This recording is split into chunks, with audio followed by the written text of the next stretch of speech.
नमस्कार। आज हम बात करेंगे उत्तराखंड बोर्ड कक्षा 12 जीव विज्ञान वर्ष 2019 का प्रश्न पत्र। पहला प्रश्न, एक संकरण में जीनी प्रारूप जीनोटाइप अनुपात है। तो इसका राइट आंसर 1:2:1।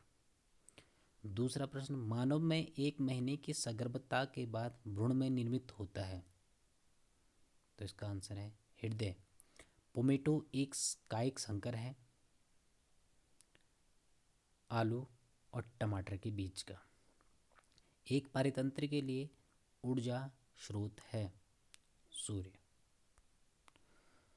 पांचवा प्रश्न पूछा गया था, असंग जनन अर्थात एपोमिक्सिस क्या होता है। कभी कभी पौधे के जीवन चक्र में युग्मक संलयन अर्थात सिनगेमी या अर्धसूत्री विभाजन नहीं होते हैं तथा उनकी अनुपस्थिति में ही नए पौधे का निर्माण हो जाता है, तो इस क्रिया को असंग जनन कहते हैं। इसकी खोज विंकलर ने 1908 ईस्वी में की थी। प्रश्न नंबर 6वां, आरएनए पॉलीमरेज का कार्य बताइए। आरएनए पॉलीमरेज डीएनए को टेम्पलेट के रूप में उपयोग करके आरएनए अणुओं को प्रतिलेखित करना है। 7वां प्रश्न, बीटी 20 किस जीवाणु से निर्मित होता है। तो बीटी 20 बेसिलस थुरिनजेनेसिस नामक जीवाणु से निर्मित होता है। 8वां प्रश्न, जैव निम्नीकरण योग्य अपशिष्ट और अजैव निम्नीकरण योग्य अपशिष्ट क्या हैं। तो जैव निम्नीकरणीय होते हैं घरेलू कचरा और रुई पट्टी। अजैव निम्नीकरणीय प्लास्टिक की बोतल, कांच इत्यादि। प्रश्न 9वां, सजीव पर्जक या जरायुज जंतु में भ्रूण का विकास व पोषण कहाँ होता है। तो इसका राइट आंसर है मादा के गर्भाशय में। यह माँ और भ्रूण के बीच एक शारीरिक संबंध जिसे अपरा के बनने से होता है, अर्थात इसका आंसर है गर्भाशय में। 10वां प्रश्न, यौन संचालित रोगों से बचाव के 2 उपाय।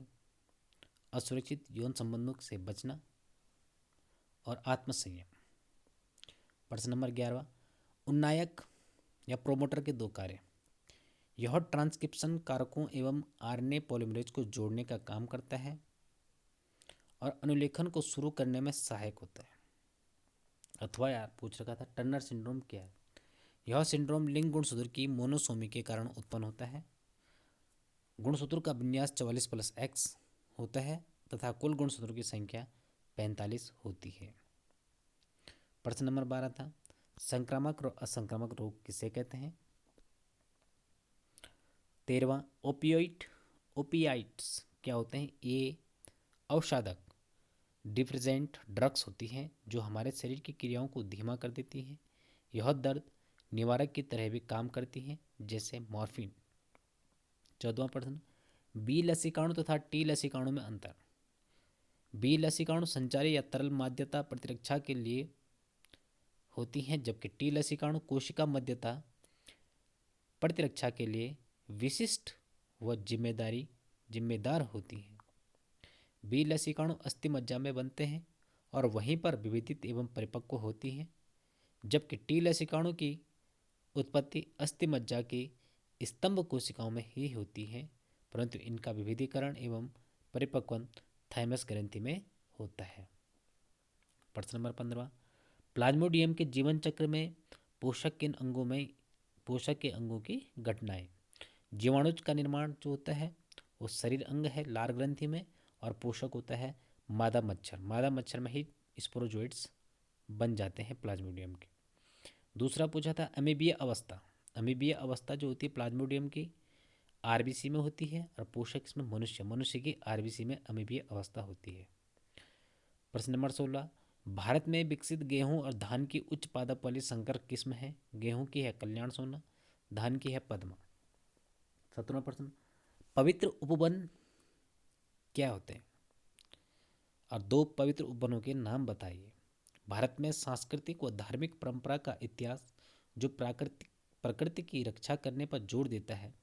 बहुत सी संस्कृतियों में वनों के लिए अलग भूभाग छोड़े जाते हैं और उनमें सभी पौधों तथा वन्य जीवों की पूजा की जाती है। ये उपवन भारत के कई राज्यों मध्य मध्य प्रदेश, महाराष्ट्र, कर्नाटक, केरल इत्यादि पवित्र उपवन में किसी भी पौधे को तोड़ने की अनुमति नहीं होती है। भारत में दो पवित्र उपवन स्थान मेघालय की खासी एवं जयंती की पहाड़ियाँ और राजस्थान की अरावली।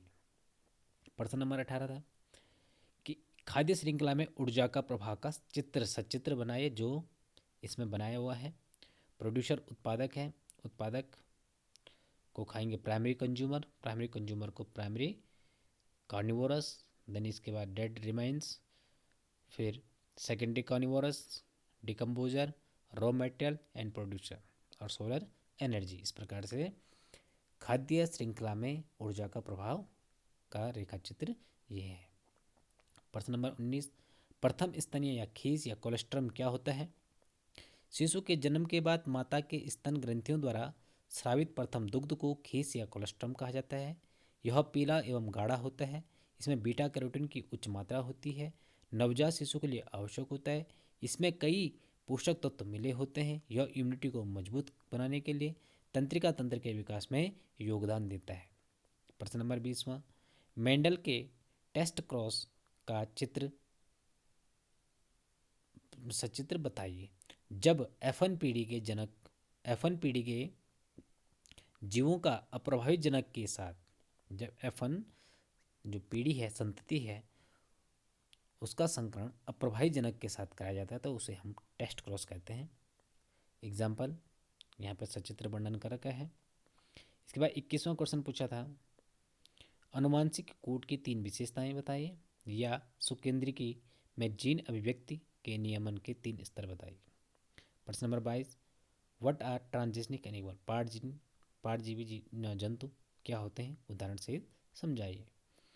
प्रश्न नंबर 23 था, पादप प्रजनन क्या है, पादप प्रजनन के 2 उद्देश्य बताइए। या पोपी कोका भांग से कौन से ड्रग्स प्राप्त किए जाते हैं। या 24वां था, हर्शे व चेस के प्रयोग का उल्लेख कीजिए। इसमें उन्होंने क्या सिद्ध किया कि डीएनए ही अनुवांशिक पदार्थ है। प्रश्न नंबर 25, पुनर्योगज डीएनए प्रौद्योगिकी में प्रक्रमों का उल्लेख कीजिए, अर्थात रिकम्बिनेंट डीएनए टेक्नोलॉजी के प्रोसेस। प्रश्न नंबर 26, अनुवांशिकता रूपांतरित जीव जेनेटिकल मॉडिफाइड ऑर्गेनिज्म क्या होते हैं, अनुवांशिक रूपांतरित पौधों के 2 लाभ बताइए। प्रश्न नंबर 27, टिप्पणी लिखने के लिए सहभोजिता, सहोपकारिता और परजीविता। या जलाक्रांति क्या है, फसलों के लिए यह किस प्रकार से हानिकारक है। प्रश्न नंबर 28, पुष्पी पादपों में लघु बीजाणु जनन का सचित्र वर्णन कीजिए। या द्विनिषेचन या दोहरा निषेचन का सचित्र वर्णन कीजिए। प्रश्न नंबर 29, अनुलेखन से क्या तात्पर्य है, जीवाणु में अनुलेखन प्रक्रिया का वर्णन कीजिए। या पुनेट वर्ग क्या है, पुनेट वर्ग क्या है, मेंडल के स्वतंत्र अभियोजन का पुनेट वर्ग की सहायता से वर्णन कीजिए। यह 30वां क्वेश्चन था, जाति विविधता से आप क्या समझते हैं, जाति विविधता का पारितंत्र पर क्या महत्व है। या पारिस्थितिक तंत्र को प्रभावित करते हुए इसके विभिन्न घटकों का वर्णन कीजिए। ये 2019 का प्रश्न पत्र था। वीडियो आपको अच्छी लगी हो, लाइक एंड सब्सक्राइब जरूर करें।